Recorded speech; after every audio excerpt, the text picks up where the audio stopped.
PCC president గారు ఏదో పిచ్చి పిచ్చిగా మాట్లాడతారు,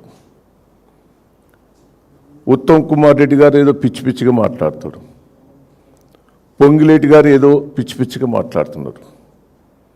దయచేసి ఇప్పటికైనా నెల రోజుల పైన అవుతుంది, కాంటాలు కాలే,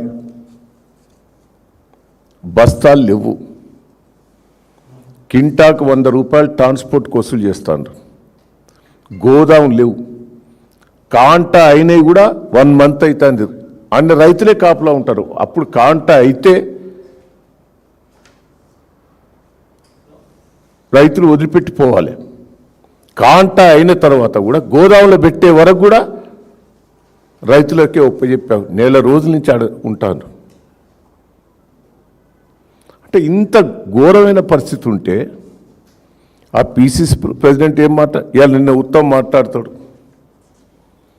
మొత్తం గింజా కొంటాం, తడిసిన గింజా కొంటాం. నువ్వు ఎడగొంటానవే?